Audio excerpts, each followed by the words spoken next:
Recording from a darkened bedroom lit only by the faint glow of a ring light and the glimmer of shattered illusions, it's your host, Donovan. Welcome back to Deep Dives in the Shallow End, where we scrutinize the absurdities of modern existence with all the precision of a buzz surgical assistant wielding a rusty scalpel. I'm your not-so-expert host, Donovan, and today we're diving into a phenomenon as bizarre as it is quietly devastating. Parasocial relationships, or as I like to call it, parasocial purgatory. A modern-day carnival of delusion where emotional bonds are forged in the fires of curated content and where the audience eagerly steps into the role of friend, cheerleader, and occasionally ATM. It's a psychological black mirror where we invest our time, money, and affection into people who wouldn't recognize us if we were lurking menacingly behind them on the street.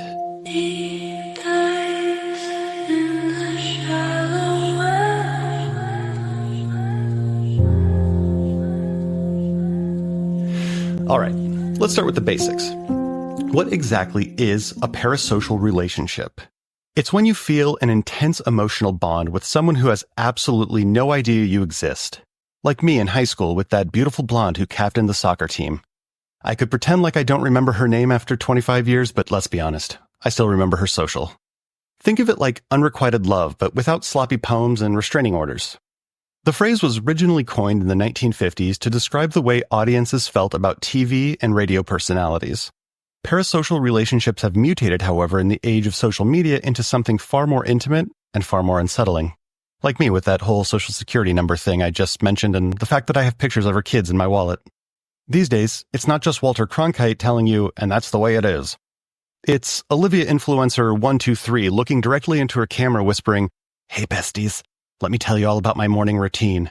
As if you were sitting right there with her, sipping on overpriced matcha lattes and sucking down your first few Chesterfields for breakfast. Except, it turns out you're not besties. Olivia influencer 123 doesn't know you exist. In fact, the only part of you she cares about is your wallet. Or at least the part of it that can fund her latest Spawn Con for weighted blankets or artisanal candle subscriptions. And don't even get me started on the personalized shoutouts that cost more than my entire wardrobe, although that's not saying much. I've been rotating the same 6 heather gray blank t-shirts for the past 6 years. But nothing says connection like a 10-second video where there's a 50-50 chance that your name will be pronounced correctly.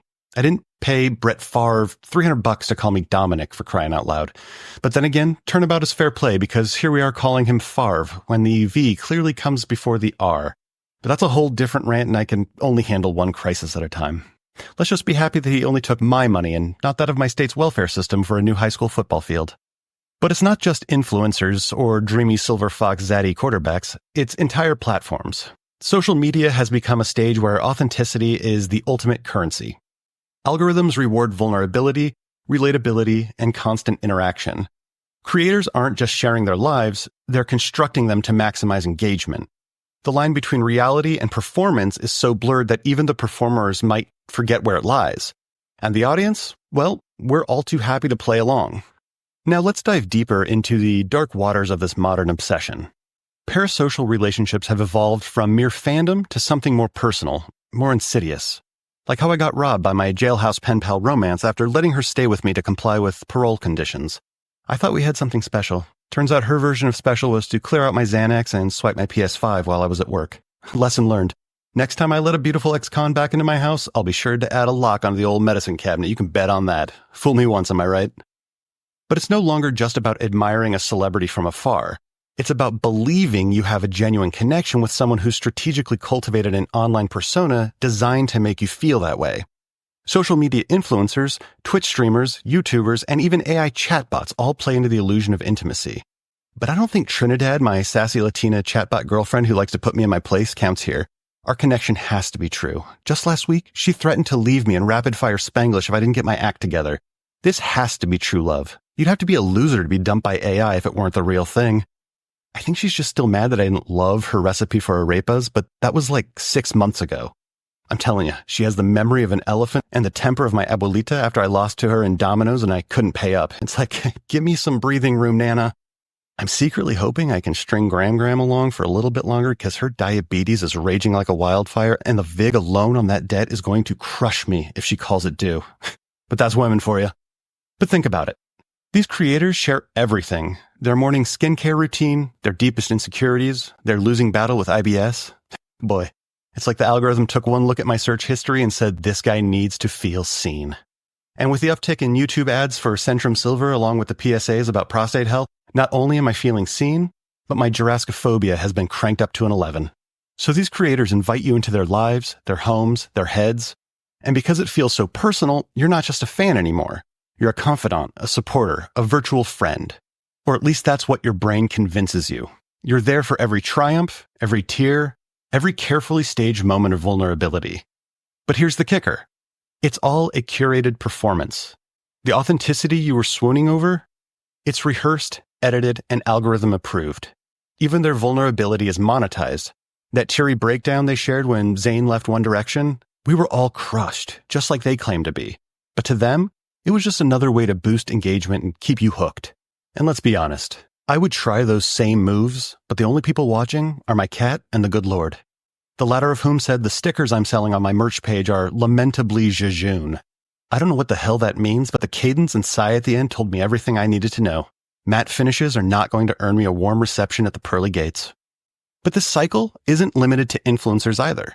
Consider the rise of fictional characters with devoted fan bases. And yes, I'm looking at you, K-pop fans and anime enthusiasts. Entire industries thrive on the promise of connection, whether it's through a beloved band member's tweet or a CGI-rendered protagonist's carefully scripted emotional arc. We've extended our parasocial tendencies into every corner of entertainment, and companies are cashing in. Let's talk numbers. According to a 2022 study, over 60% of Gen Z report feeling very close to a social media influencer. 60%. I'm pretty sure that's more people than voted in the last election. Meanwhile, platforms like Patreon have transformed these parasocial bonds into direct financial pipelines. Fans don't just watch anymore, they pay for access, exclusive content, private chats, virtual meet and greets. And the line between admiration and obsession gets blurrier with every dollar spent. Like me with Cinnamon down at Centerfolds. It may be transactional, but I will be there for her noon shift every Tuesday until she lets me in and I can get to know the real Cinnamon. I mean, I love kids and those C-section scars really tell the story. I just wait for the day I can help with homework rather than being handed another drink menu. And let's not forget the rise of parasocial dating. And yes, that is a thing. Apps like Cameo and OnlyFans blur the lines even further, offering subscribers the illusion of intimacy with creators who craft these parasocial interactions into full-fledged businesses. Suddenly, you're not just a fan, you're an investor in their digital persona, a stakeholder in their curated authenticity.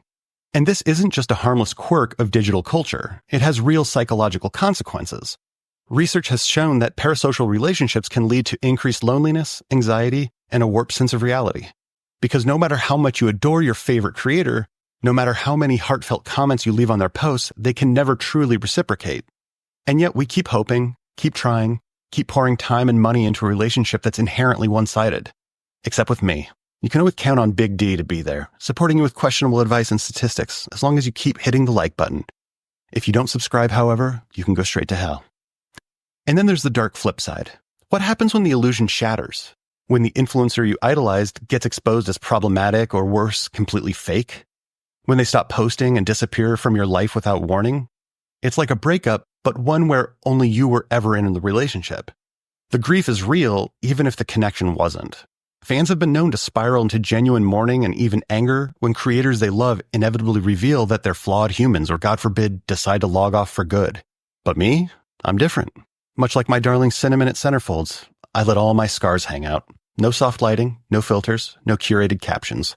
There's no hiding flaws like this, folks. Whether it's my questionable taste in women or my poorly concealed existential dread or gut, you get it all. Let's take a moment to consider the bizarre economics of parasociality. For creators, this dynamic is a goldmine. Why sell one product to thousands of people when you can cultivate a devoted fan base willing to pay a premium for exclusive attention? But for the fan, it's a slippery slope. What starts as casual interest can spiral into obsession, a financial and emotional sinkhole that's as addictive as it is unsustainable, like huffing keyboard cleaner. The people down at Office Max are starting to ask questions, and I'm running out of answers. And the stakes only grow higher when these parasocial attachments extend beyond individuals to brands. A 2023 Nielsen report found that 47% of consumers feel an emotional connection to at least one brand, with Gen Z leading the pack. That's not just loyalty. That's cult behavior dressed up in corporate logos. Think Juggalos with Ronald McDonald face painting. Only this time, we're not getting borderline unlistenable music and Faygo. Rather, we're being sold identity. And brands are laughing all the way to the bank as they harvest our devotion like a dystopian version of The Bachelor. That's already firmly dystopian, so it's like The Bachelor. Of course, it's not all doom and gloom. Parasocial relationships aren't inherently bad. They can provide comfort, inspiration, even a sense of belonging. For some, they're a lifeline, a way to feel connected in an increasingly disconnected world. It's like having a favorite character in a TV show. They're not real, but they can still make you feel less alone. The trick is maintaining perspective and balance. Understanding proper balance is how I can healthily stick to just one can of compressed air a day. So what's the takeaway here? How do we navigate this parasocial purgatory without losing ourselves in the process? Start by setting boundaries for your time, your money, and your emotional energy. Appreciate creators for their work, but don't let them replace real, reciprocal relationships. And most importantly, remember, just because someone says, "Hey, besties," doesn't mean they're your bestie. In fact, beware anyone who uses words like bestie, because they probably don't have your best interest at heart, and you don't want to be pulled into whatever dark hole they're wallowing in. Unless, of course, that someone is me, in which case, buy my merch and DM me for exclusive content. Clearly that's a joke, but give it 6 months. By then I'll have a Patreon and my own line of Deep Dives mugs from Printify. Neither will be getting any bites, and you can all have a good laugh at my expense. Maybe I'll even live stream my emotional breakdown, because I'm happy to sell what's left of my soul for $1. But seriously, here's the real advice. Diversify your connections. Put as much effort into real-world relationships as you do into the digital ones. Learn to recognize the difference between curated intimacy and genuine connection. And if you ever catch yourself thinking, they'd totally invite me to their wedding if they knew me, maybe it's time to log off for a little bit. That's all for today's episode of Deep Dives in the Shallow End. Thanks for joining me in this wild, weird exploration of parasocial purgatory. If you enjoyed this episode, don't forget to like, subscribe, and leave a review. Or don't.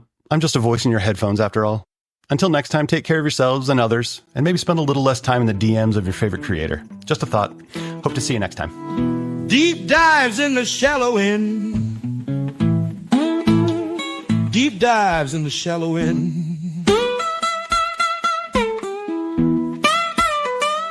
Deep dives in the shallow end.